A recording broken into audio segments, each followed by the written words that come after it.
दोस्तों, एक तरफ बाबर आलम का इंग्लैंड के अंदर मुश्किल इम्तिहान शुरू होने वाला है और दूसरी जानब ये आवाज़ें भी उठने लग गई हैं, क्या पाकिस्तान वर्ल्ड टेस्ट चैंपियनशिप के फाइनल में क्वालिफाई कर सकता है या नहीं। इससे पहले चूंकि जब शान मसूद कप्तान थे तो ये तो बात कोई सोच भी नहीं सकता था, लेकिन जब से बाबर आजम कप्तान बने हैं और टीम एक फ्लो के अंदर नजर आई है, वेस्ट इंडीज़ को एक टेस्ट मैच हराया है। अभी पाकिस्तान जा सकता है या नहीं जा सकता ये तो बहुत दूर की बात है, लेकिन एटलीस्ट अब लोगों के अंदर एक होप और या इसके ऊपर बातचीत करना शुरू हो चुके हैं। लेकिन इसके साथ साथ एक और भी सोशल मीडिया के ऊपर चीज़ चल रही है, खबरों के अंदर है कि बाबर आजम को इस सीरीज़ के बाद हो सकता है कि पाकिस्तान तमाम फॉर्मेट का कप्तान बना दिया जाए। ओडीआई के अंदर भी बाबर आजम आपके कप्तान नजर आए। शाहीन शाह अफरीदी को हटा के ओडीआई वर्ल्ड कप 2027 के अंदर बाबर आजम को आप कप्तान देख सकते हैं। इसमें कोई शक भी नहीं है, क्योंकि पाकिस्तान क्रिकेट बोर्ड के जिस तरह के फैसले होते हैं आपको उस चीज़ का अंदाज़ा है। लेकिन ये किस तरह से पॉसिबल होगा,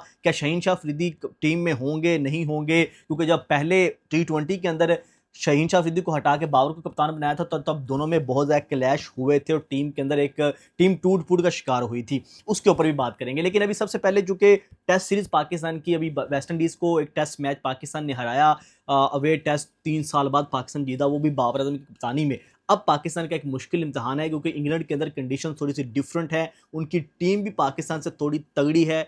हालांकि ये अलग बात है कि अब बाजबल नहीं होगी, अब ब्रैंडन मैकलम नहीं होंगे, बेन स्टोक्स नहीं होंगे, लेकिन स्टिल उनके पास तगड़ी बॉलिंग लाइनअप है, उनके पास तगड़े बैटर हैं। आप जो है रूट से शुरू कर लें, आप हैरी ब्रोक को देखें, बेन डकट को देखें, इसके अलावा जिमी स्मिथ को देखें, जितने भी आपके पास ओली पोप, सारे मतलब के कमाल के बल्लेबाज हैं और तेज़ खेलते हैं। ये तेज़ खेलते हैं, इनकी नॉर्मल क्रिकेट भी जो है वो हमसे तेज़ है। लेकिन पाकिस्तान चूंकि स्ट्रगल कर रहा है, आपको पता है कि बाबर आजम के अलावा आपको कोई भी फॉर्म में नज़र नहीं आएगा। अभी रिसेंटली पाकिस्तान ने जो टेस्ट सीरीज खेली है, उसके अंदर भी आपको एक चीज़ का अंदाज़ा होना चाहिए कि जिस जिस इनिंग्स के अंदर बाबर आजम खड़े होते थे वहीं पे पाकिस्तान जो है वो थोड़ा सा लीड करता हुआ नजर आता था, वरना आपको पता है ऐसे पाकिस्तान की लाइन लगी थी। लेकिन खैर पाकिस्तान ने एक अच्छी क्रिकेट खेली है, बाबर आजम की कप्तानी में पाकिस्तान थोड़ा सा फ्लो में नजर आ रहा है। तो मुझे लगता है कि ये सीरीज पाकिस्तान को अच्छी खेलनी चाहिए, ना सिर्फ अच्छी खेलनी चाहिए बल्कि ये जीत कर आगे वर्ल्ड टेस्ट चैंपियनशिप के लिए भी पाकिस्तान को एटलीस्ट कोशिश करनी चाहिए, क्योंकि पाकिस्तान के आगे 7 टेस्ट हैं मेरे ख्याल में, जो पाकिस्तान ने खेलने, और 7 में से पाकिस्तान को जो है वो एटलीस्ट 6 जीतने हैं। अगर पाकिस्तान में से 7 में से 6 जीतता है तो पाकिस्तान वर्ल्ड टेस्ट चैंपियनशिप के फाइनल के लिए अपनी रेस में एटलीस्ट जमा हो सकता है। 60% से आपको अब अपनी परसेंटेज लेके जानी है, तो ये पाकिस्तान कर सकता है। लेकिन डिपेंड करेगा पाकिस्तान की इसके बाद जो सीरीज़ है, वो पाकिस्तान की इतनी मुश्किल नहीं है। ये इंग्लैंड वाली सीरीज़ अगर पाकिस्तान जीत जाता है 2-0 से या 3-0 से, हालांकि ये कहना मुश्किल है, लेकिन एट लीस्ट मुझे लगता है कि पाकिस्तान को यहाँ पे, अगर पाकिस्तान वर्ल्ड टेस्ट चैंपियनशिप की जीत की ट्राई करता है तो कम से कम ये सीरीज़ तो अच्छी खेलेगा। लेकिन अगर आप पहले ही अपने हथियार डाल देंगे तो शायद फिर आप इस सीरीज़ के अंदर एक टेस्ट मैच भी नहीं जीत सकते, क्योंकि उनके पास जो बॉलिंग लाइनअप है ना, जोफ्रा आर्चर को आपने फेस करना है, अटिक्सन को आपने फेस करना है, इसके अलावा ओली रॉबिसन है उनके पास, बड़े तगड़े मतलब स्पिनर को तो आप शोएब बशीर ही है उनके पास, लेकिन उनकी फास्ट बॉलिंग पाकिस्तान से अच्छी है, जोश टंग भी उनके पास है। तो ये उनकी फास्ट बॉलिंग है जो पाकिस्तान को बहुत तंग कर सकती है।